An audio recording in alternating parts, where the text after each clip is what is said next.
Maji ni moja kati ya mahitaji muhimu sana katika uhai wa binadamu, mimea, wanyama na katika matumizi mengine ya uzalishaji wa bidhaa kwenye viwanda. Ndio maana watu husema maji ni uhai. Duniani vipo vyanzo mbalimbali vya maji, lakini vyanzo vikuu vya maji vinatokana na mvua, chemichemi pamoja na maji ya ndani ya ardhi ambayo kimsingi kwa sehemu kubwa yanachangiwa na maji yanayotokana na mvua na kuvia ndani ya udongo. Watu wengi wanapozungumzia maji wanatambua maji yaliyo juu ya uso wa dunia tu, kwenye mito, maziwa na bahari, lakini tafiti zinaonyesha kuwa chini ya ardhi kuna maji mengi kuliko yale yanayoonekana juu ya ardhi. Jiji la Dodoma ni miongoni mwa miji ambayo inategemea maji yake kutoka chini ya ardhi katika chanzo chake cha maji cha Makutupora kwa 90%, ambacho kinazalisha takriban lita za ujazo 66,600 kwa siku, lakini mahitaji ya jiji hilo ni takriban mita za ujazo 133,845. Hali hii inatokana na makao makuu ya nchi kuhamia kwenye jiji hili na kupelekea ongezeko kubwa la watu wanaohitaji maji kila siku kwa ajili ya shughuli mbalimbali.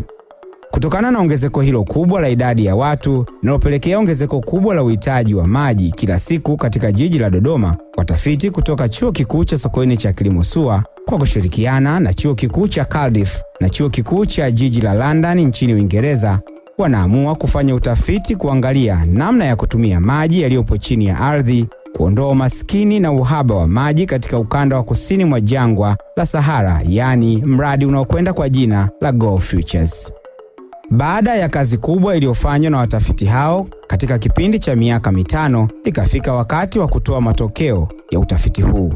Mradi ukawakutanisha wadau wote kwa pamoja ili kuweza kusikia matokeo na kujadiliana namna ya kukabiliana na changamoto hiyo.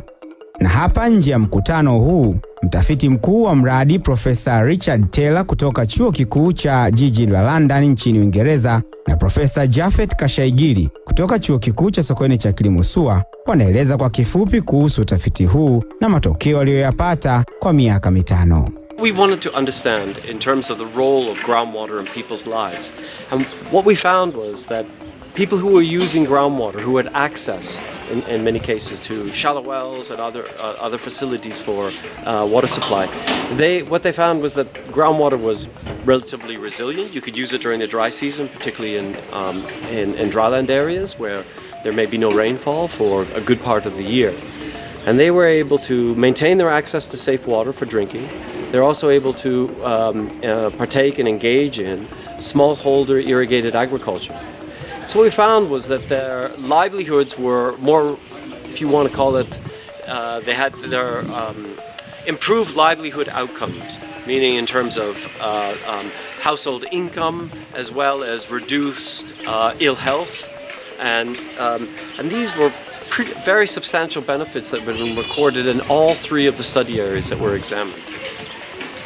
In terms of some of the physical science, one of the things we realized is that groundwater is relatively resilient to climate change. In a warming world, what we find, and what has been observed, particularly in the tropics, is that it's expected to rain less frequently, but more intensely.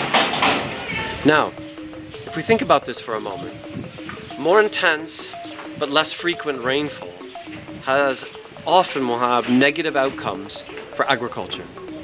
In much of tropical Africa, agriculture is rain-fed. And so, in a warming world where it rains less frequently but more intensely, the need for irrigation is expected to increase. And one interesting benefit is that shift in the climate actually has been shown in the study areas where we were working to enhance groundwater recharge. So actually, the reduced soil moisture associated with climate change can be supplemented by drilling a well and adding groundwater to that for irrigation. So this was quite a major finding happening in each of the 3 locations. The second thing, in terms of the physical science that we also found, was that the replenishment of groundwater in drylands is less likely to occur by the infiltration of rainfall throughout the landscape, and is more likely to occur during flood events from rivers, seasonal rivers. And so perhaps there's a silver lining. We know that in a warming world of fewer but heavier rainfalls, flooding is going to become longer, more frequent droughts, and more intense and more frequent floods are really negative, very negative consequences. But the silver lining is that the groundwater systems are in part replenished by those floods, and they can also be used to top up and to make more resilient agricultural production through smallholder irrigation. So those were some of the main findings that came out of the Grow Futures project itself. What I would say is invest in a climate resilient source of water like groundwater. Often groundwater is neglected. We think of it as a resource unseen because it's underground, and therefore we tend to think of it as slightly mysterious and maybe something that's slightly unknowable. Whereas rivers and lakes, we see them, okay? But there is much, much more water underground than there is above ground. Now, investing time and energy, also in investment in people, in strengthening the capacities to understand groundwater resources. It's the field of hydrogeology is what it's called. So I really would recommend the government invest in people in terms of their understanding of hydrogeology and groundwater science, but also be sure to invest in and to consider more widely the monitoring of groundwater resources and a better understanding of groundwater resources, because it can facilitate and promote climate resilient development, whether it is for provision of water supply, whether it's domestic or for industry, but also critically for sustaining and maintaining agricultural production in a warming world. Mradi huu wa utafiti wa Grow Future ulikuwa ukilenga kutathmini hali ya maji chini ya ardhi, kuweza kujua ni namna gani kwenye maeneo hayo ambayo tulikuwa tukiyatafiti maji yananywea chini ya ardhi, recharge. Lakini ni namna gani ile recharge maji yanayonywea vivia kwenye udongo yana balance vipi na yale maji yanayotoka bonde la maji ya chini la Makutopora. Makutopora ndo bonde linalotegemewa kwa ajili ya maji ya makao makuu ya nchi ya Dodoma. Kwa hiyo ni msingi wake ulitokana na kwamba tujue ni kwa kiasi gani hali ilivyo, ili tuweze kuangalia, je, bonde hili linaweza likastahimili kwa kiasi gani ukuaji wa mji pamoja na mahitaji ya maji kutokana na kuongezeka kwa watu, lakini na shughuli za kibinadamu. Kwa hiyo tukatengeneza hiyo tathmini, tukaifanya hiyo tathmini na kuweza kuangalia. Sasa matokeo yetu yanaonyesha nini? Matokeo yetu yametuonyesha kwamba bonde la maji chini ya ardhi la Makutopora, maji yake yanatokana na mvua ambazo huwa zinanyesha kwa wingi, tuseme El Nino, au tuseme kama ukichukua mvua kwa ukiangalia miaka 10 au hata 30, unaweza kutafuta wastani wa mvua, lakini zile ambazo zimeonekana ziko juu ya wastani ndo mara nyingi zimechangia yale maji ambayo yamekuwa kivivia chini ya ardhi katika kuongeza kiasi cha maji ambacho kinakuwa stored, ambacho kinatunzwa chini ya udongo. Na hiyo ina maana gani? Ni kwamba sio kila mvua inayonyesha inachangia. Ni zile ambazo zinanyesha zikiwa nyingi, zinazonyesha hasa kwenye ile catchment dakio la Makutopora, ambazo zinakuja pale, ambazo zinasababisha yale maji yanakuja kama floods au mafuriko yanayokaa pale kwa muda, ndio yanachangia kwa kiasi kubwa katika kuongeza kiasi cha maji kwenye bonde lile, na pia imeonyesha kwamba shughuli za binadamu zinazofanyika kwenye maeneo ya dakio hilo zina uwezekano mkubwa wa kuathiri uwepo wa bonde letu hili, au tuseme hiki chanzo kikubwa cha wellfield. Kwa hiyo inaonyesha kwamba kuna haja ya kuweza kuangalia njia bora ya kufanya, na hii tunasema integrated kind of planning, kwamba tuachane na ule utaratibu wa kwamba kila taasisi yenyewe kila moja inajipangia kadri inavyohisi. Kuna haja ya taasisi hizi, au tuseme taasisi nyingi za serikali ambazo zinatengeneza sera na mipango kushirikiana, na hili tunaliona katika mtizamo mmoja mkubwa kabisa kwamba maji ambayo yananywea pale kwenye bonde lile la Makutopora hayatokani na zile mvua zinazonyesha moja kwa moja pale, sio zile zinazonyesha tu pale sehemu yake. Ni mkusanyiko wa maji yote yanayotoka sehemu mbalimbali ndani ya dakio lile yanayokuja kwenye wellfield au sehemu ya Makutopora. Kwa hiyo kama yale maji yatakuwa yameathirika ndani ya dakio hilo, inawezekana yakaathiri kwa kiasi kikubwa ubora wa maji kwenye bonde. Kwa hiyo lazima taasisi zishirikiane. Na tunaposema taasisi hizi ni zipi? Mfano, kuna ofisi ya bonde, Wami River Basin Water Board, kuna watu wa land use planning, kuna mamlaka ya mji wa Dodoma, lakini pia kuna watu ambao wanahusika na masuala ya misitu. Kwa hiyo unaweza ukaona pamoja na DUWASA ambayo inahusika na utawanyaji wa maji.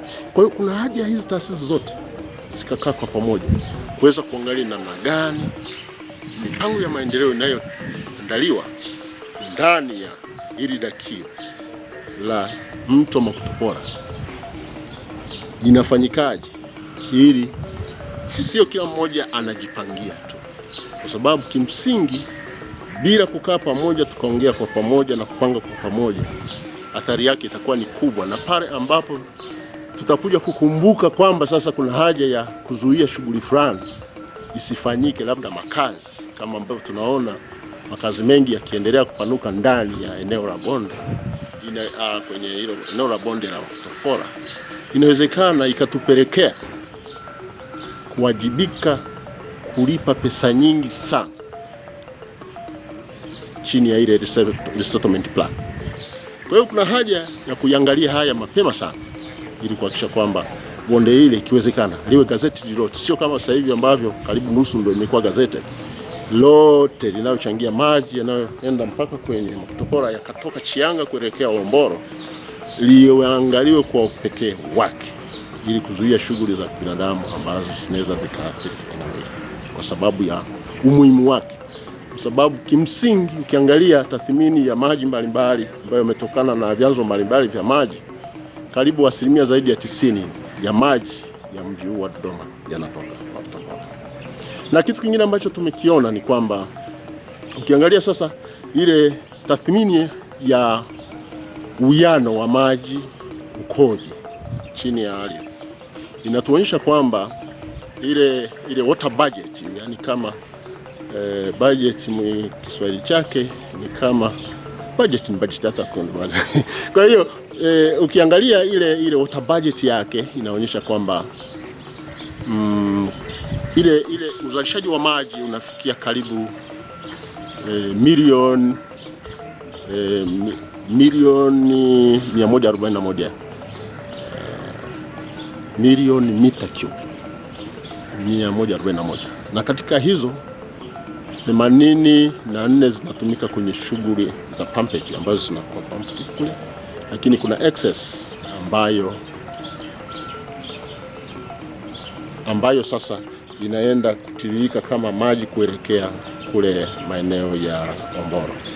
Sasa kuna kitu ambacho tumekiona kwenye tathmini hii ni kwamba kama tukiweza kufanya kitu kwa Kiingereza tunasema enhanced groundwater recharge, inawezekana tukatunza maji zaidi chini ya ardhi na tukawezesha maji hayo yakatumika zaidi pale ambapo yanatakiwa, au kuongeza uwepo wa maji kwenye maeneo ambayo hajafikia.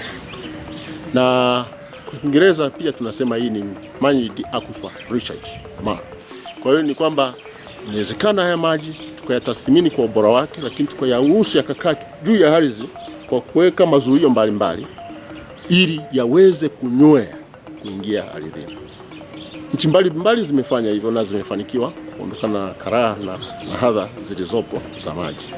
Mfano Namibia wanalifanya kwa kutumia injection wells, wanachimba visima na waelekeza maji. Hasa wanatumia hata maji ambayo yanatokana na shughuli za kibinadamu, mfano hata kuoga, lakini yanakuwa treated, yanasafishwa, yanakuwa salama, yanapelekwa kwenye aquifer, yanakuwa stored kule. Mvua zikinyesha hata kidogo, wanahakikisha kwamba maji yale yanapelekwa, yanatunzwa chini ya ardhi. Kwa hiyo kuna hivyo vitu tumetathmini kwa upana wake, vinahitaji maamuzi, lakini kuna haja ya kufikiria hilo, kuhakikisha kwamba tunakuwa na maji ambayo yanaweza kuwa stored pale. Na hii tumeliona kutokana na tathmini ambayo tumeifanya kitafiti, kwa sababu ukiangalia tulipotathmini yale maji ambayo yanatengeneza pond zile na mafuriko yale, ni kwa kiasi gani yanahusiana na recharge, ile maji yanayovivia yana mahusiano ya moja kwa moja, na tumetumia njia za wanaita kemikali zinahusiana na isotope chemical tracers. Kwa hiyo tukaona mahusiano yaliyopo kati ya maji ya juu ya ardhi na maji yaliyopo kwenye visima ya maji ya juu ya ardhi na chini ya ardhi. Kwa hiyo kana mahusiano yaliyopo moja kwa moja kutokana na ile mvua na maji ambayo yalikuwa yakitiririka.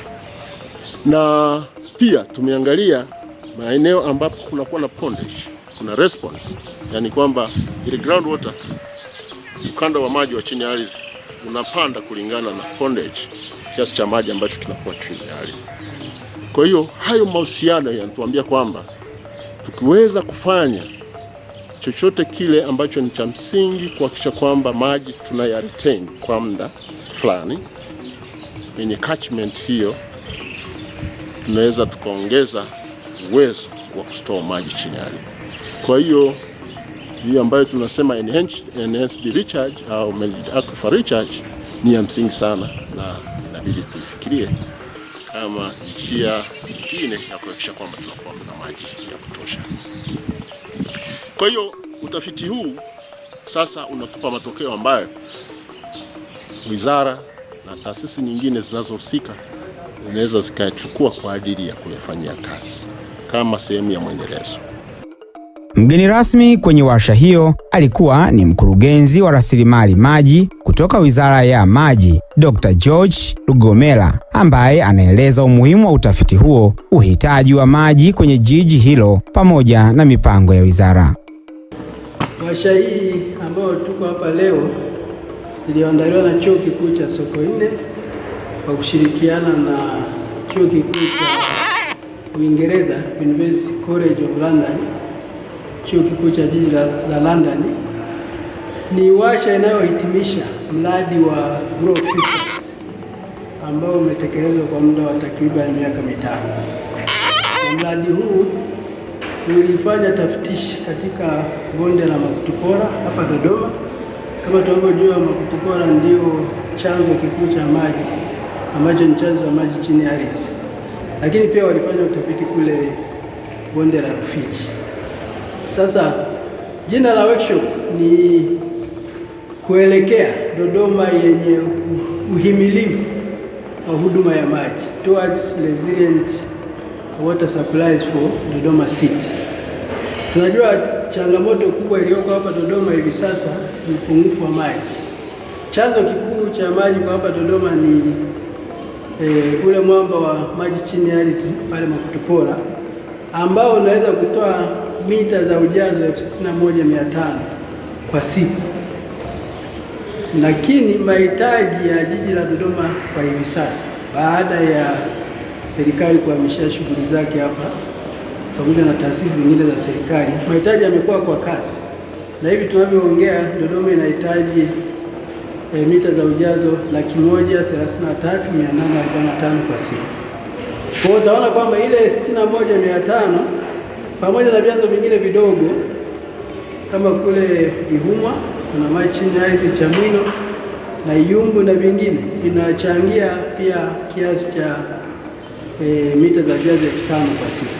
Kwa jumla tunapata 66,600 kwa siku. Sasa hiyo ni kama nusu tu ya mahitaji ya maji katika jiji la Dodoma. Sasa maana yake nini? Tuna upungufu mkubwa wa maji kwenye jiji hili baada ya serikali kuhamishia makao yake hapa, lakini serikali imeweka mikakati madhubuti ya kuhakikisha kwamba changamoto hii inatatuliwa.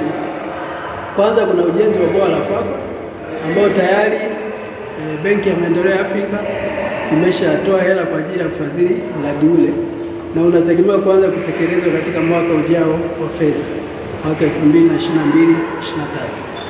Lakini mradi wa bwawa la Fakwa utachukua muda mrefu kidogo, kwa sababu kujenga bwawa nao ni mradi. Hapo kuna mambo ya treatment plant, lakini pia kuna kusafirisha maji kutoka kule Fakwa ambako ni wilaya ya Chemba, karibu kilomita 120 kuja Dodoma mjini. Kwa hiyo serikali baada ya kuona kwamba mradi huu unaweza ukachukua muda mrefu kama miaka 5 hivi 6, tunahitaji pia mradi ambao utaleta maji Dodoma kwa haraka zaidi. Kwa hiyo tunachoangalia sasa ni kuchukua maji katika bwawa la Mtera. Kiasi kinachokadiriwa kuchukuliwa pale ni kama mita za ujazo 100,000 kwa siku.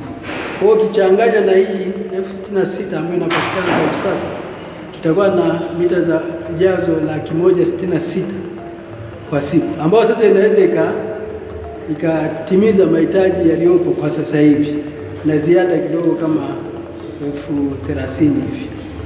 Sasa washa hii pamoja na mambo mengine, tumesikia utafitisha ambayo ilifanywa na Profesa Richard Taylor kutoka Uingereza kushirikiana na Profesa Kashayiri University College London, chuo kikuu cha London na SUA katika ule mwamba wa Makutufora ambao sasa ndio tegemeo kubwa la Dodoma kwa hivi sasa.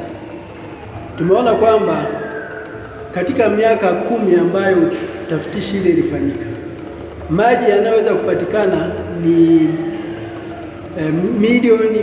mita za ujazo milioni 141 kwenye ile miaka 10, na maji ambayo yamechukuliwa kwa maana ya kutumika kwa ajili ya Dodoma, ile pumpage kwa maana ya kuchukua chini ya hizi na kueleta mjini, tumeona kwamba ni milioni 84 mita za ujazo. Lakini pia kuna maji yanaelekea bwawa la Humoro, ni mita za ujazo milioni 40. Sasa hapo utaona kwamba kwenye ile 141 kuna maji pale yanapotea. Kama kuchukua milioni 141 ukatoa 124 inabaki kama 17 hivi. Kwa haya ni maji mengi. Mita za ujazo milioni 17 ni maji mengi. Haya yanapotea kwa njia ya mvukizo kwa sababu hayawezi kuenda chini ya ardhi. Lakini pia tumesikia kwenye utafiti kwamba maji yanayovilia kwenye ule mwamba tunaita recharge. Baada ya mvua kunyesha, maji yanayovilia huwa inatokea tu kunapokuwa na mvua kubwa, kwa maana ya El Nino. Miaka ya kawaida mvua inanyesha, lakini maji hayawezi kuvilia kwa sababu ya hali ya pale, na kwa hiyo mengi yanapotea kwa njia ya mvukizo, kwa maana evaporation. Sasa tulichoona ni kwamba inawezekana kabisa tukafanya kitu kinaitwa enhanced recharge, yaani ile kuvilia ukayawezesha kwa namna fulani maji yaweze kuingia kwenye ule mwamba. Kiasili yanaingia kila baada ya miaka kadhaa ukipata tu mvua za El Nino, lakini kwa hali ya teknolojia ilivyo, unaweza tukasaidia hiyo, tunasema enhanced recharge, tukasaidia yale maji yaweze kuingia kule chini. Sasa tukisaidia yale maji ambayo yanapotea kwa mvuke au evaporation, ina maana kwamba tunaweza tukapata ziada kidogo ya maji ambayo yanaingia kwenye ule mwamba, na hivyo tukaweza kusukuma maji mengi zaidi kuja jiji la Dodoma.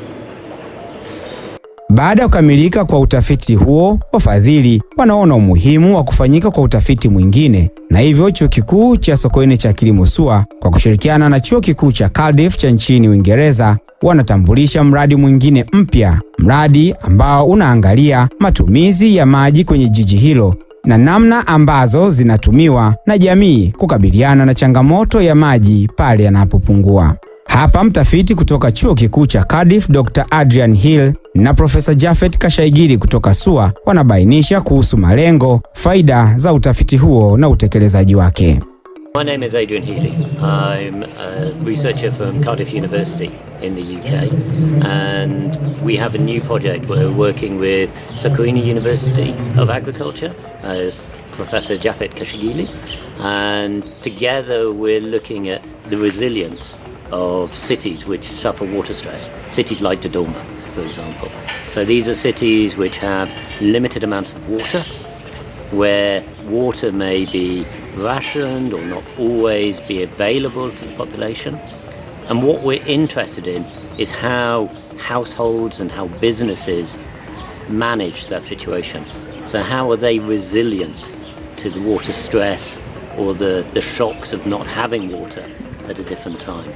And this is part of a bigger study where we're also working in Lagos in Nigeria, in Windhoek in Namibia, and in Cape Town in South Africa.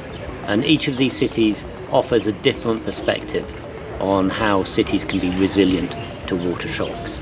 And the project is funded by the UKRI, the UK's Research and Innovation Organisation, and it's called a Future Leaders Fellowship. It's important for a number of different reasons. I mean, firstly, water is life, as people say. If you don't have water, it's really hard for your economy, for your society. There are health issues as well. Difficulty of accessing water impairs people's education. So having enough water is really important. But that's not sufficient, because sometimes, even when you think you have enough water, a shock comes along. So for example, in Cape Town 4 years ago, there was a big drought. Nobody expected before that drought that Cape Town might almost run out of water. And how they manage that process has become a lesson for many others. In Dodoma, there is a dependence on one major water supply. But the population is growing rapidly, the economy is growing rapidly as ministries have moved from Dar es Salaam to Dodoma. And that's putting pressure on the water supplies which are available to the city. Now, there are strong plans as to how to secure more long-term water supplies. But in the meantime, there is a question about how people cope with the challenges they face. How does the utility and the government manage that process? And by working with Dodoma, we learn lessons that can also be applied elsewhere as well. And I think Dodoma provides a good balance with the other 3 cities that we're working with Lagos, which is a fast-growing city in Nigeria. There many people drill boreholes to access the groundwater themselves. Windhoek in Namibia has a very mixed system of water provision, using recycled water, as well as water from the aquifer, as well as reservoirs. And then Cape Town has had that experience of drought. So what we're seeing in Dodoma is a mix of these different cases, and it's a fantastic opportunity to see and follow how a growing city copes with limited water supplies. With this project is we're bringing the social dimension. We're putting people at the centre. We're taking into account not just the wishes of households or companies, we're taking into consideration their actions and how their actions to promote their own resilience to water shocks can then have a bigger influence on the resilience of the city itself. And I think what one message we would have to the government perhaps is that we need to work in partnership between households and businesses and the government and the water utilities like DUWASA. Nobody can do this on their own. We all have to work together if we want to be resilient to the water stresses that may be coming forward with climate change in the future, but also to support the growth of our economies and the prosperity of the population that we have in Tanzania. City of Agriculture, because of the expertise which was there, and that's not to say there's not expertise elsewhere, but Professor Kashaigili had been working on the previous project around the aquifer itself, so he has an in-depth knowledge of the hydrogeology. I'm a social scientist. I know nothing about hydrogeology. I learn quickly, but I know nothing about it. So what we wanted to do, and this is, I think, an important part of any work today, is we wanted to bring different perspectives. So I bring a social science perspective, Professor Kishigili brings a hydrogeology perspective to this.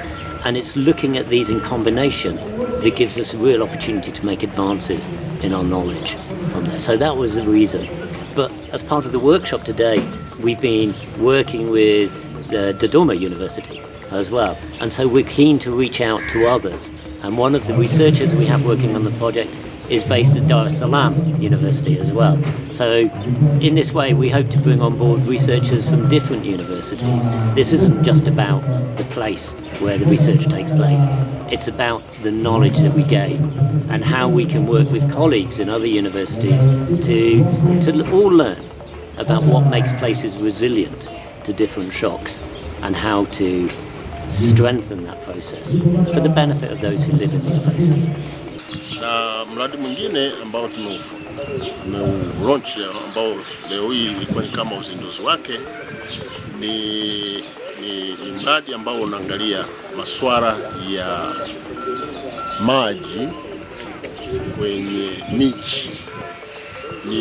Na maana yake nini? Na maana katika swala la miji ni kwamba mradi huu unafanyika hapa Tanzania, lakini kwenye makao makuu ya nchi Dodoma, lakini pia unafanyika kwenye makao makuu mengine ya nchi mbalimbali ambayo tunashirikiana nazo, Namibia, Lagos, South Africa, kwa hiyo na Ethiopia. Kwa hiyo mradi huu unajaribu kuangalia jinsi maji yanavyotumika, na pale ambapo maji yako kidogo au yanapatikana kwa kiasi kidogo kulinganisha na mahitaji, je, binadamu huwa anafanya nini? Kwa hiyo tunajaribu kuangalia ni namna gani tunaweza sasa tukakabiliana na hiyo hali ya upungufu na njia gani za kufanya ili kuwezesha upungufu huo usionekane kama ni changamoto, bali uwe ni fursa ya kufikiria ni kitu gani kifanyike ili kuweza kuzuia changamoto ambazo zinaweza kutokea katika jamii. Lakini pia tunataka kuangalia taasisi zinafanyaje kuhakikisha kwamba zinakabiliana na hii changamoto ya maji, ili ule utafiti mwingine uweze unaleta taarifa ambayo inaingia kwenye mradi mwingine kuweza kuangalia namna gani sasa jamii inaweza ikakabiliana na hii changamoto ya maji. Na kukabiliana kwenyewe kutategemeana na jinsi ambavyo tutaiangalia jamii, ili kuweza kujua yenyewe inafanyaje. Na sisi kama watafiti tutapata nafasi ya kuzungumza nao ili kuweza kujua wanachokifanya, je, kinafanyikaje? Je, ni kitu ambacho kinaweza kikawa na tija au kina changamoto fulani kinahitaji kuboreshwa kwa njia fulani. Kwa hiyo tutaendelea kushirikishana na wadau wahusika kwenye maeneo yao ili kuweza kuhakikisha kwamba tunakuja sasa na framework fulani ambayo inaweza ikawa ni ya msingi katika kuhakikisha kwamba tunatengeneza kile tunaita resilience water supply kwenye maeneo hayo. Ni ile hali ya uendelevu.